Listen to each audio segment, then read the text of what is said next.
Hi guys, నేనైతే ఇప్పుడు మీకు పులిహోర ఎలా తయారు చేస్తే చూపిస్తున్నాను. ఫస్ట్ అయితే నేను మీకు ఇంగ్రీడియంట్స్ చూపిస్తున్నాను, చూడండి. ఇప్పుడైతే చూపిస్తున్నాను చూడండి. ఆవాలు, జీలకర్ర, పసుపు, పెసరపప్పు, పల్లీలు, కళ్యామాకు, పచ్చిమిర్చి, ఇవన్నీ అయితే మనకి కావాలి. ఫస్ట్ అయితే మనం స్టవ్ ఆన్ చేయాలి.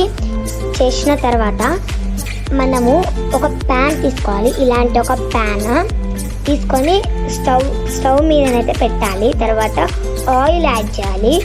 మీ దగ్గర ఏం ఆయిల్ ఉంటే ఆ ఆయిల్ యాడ్ చేయాలి. తర్వాత మనం ఆవాలు చిటికెడు వేయాలి.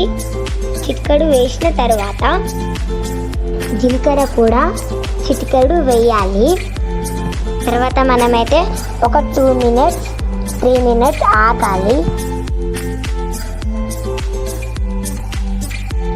తర్వాత మనమైతే ముందే కట్ చేసి పెట్టుకున్న పచ్చిమిర్చి యాడ్ చేసుకోవాలి. తర్వాత వేసిన తర్వాత మనమైతే దాన్ని మంచిగా కలపాలి. మంచిగా నీట్గా కలుపుకోవాలి. మంచిగా కలిపి పెట్టుకున్న ప్యాన్లో మనమైతే పల్లీలు యాడ్ చేయాలి. పల్లీలు యాడ్ చేసిన తర్వాత కూడా మనమైతే దాన్ని మళ్ళీ కలపాలి. ముందే ఉడకపెట్టుకున్న అన్నాన్ని గడ్డలు లేకుండా మంచిగా కలుపుకోవాలి.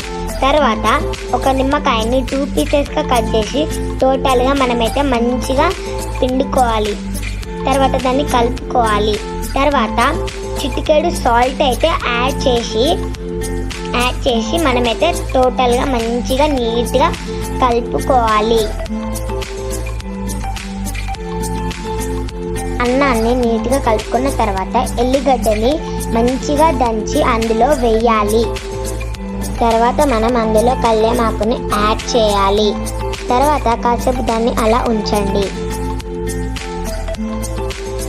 తర్వాత మనమైతే అందులో చిటికెడు పసుపు యాడ్ చేసి దాన్ని అయితే మంచిగా కలుపుకోవాలి.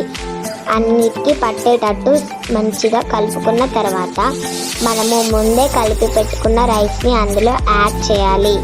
ఆ అన్నం అందులో మొత్తం వేసిన తర్వాత మనమైతే దాన్ని మంచిగా నీట్గా కలుపుకోవాలి. ఆ రసం మొత్తం అన్నానికి పట్టేటట్టు మొత్తం కలుపుకోవాలి. ఇలా నీట్గా కలుపుకున్న తర్వాత మన పులిహోరనైతే రెడీ అయిపోయింది.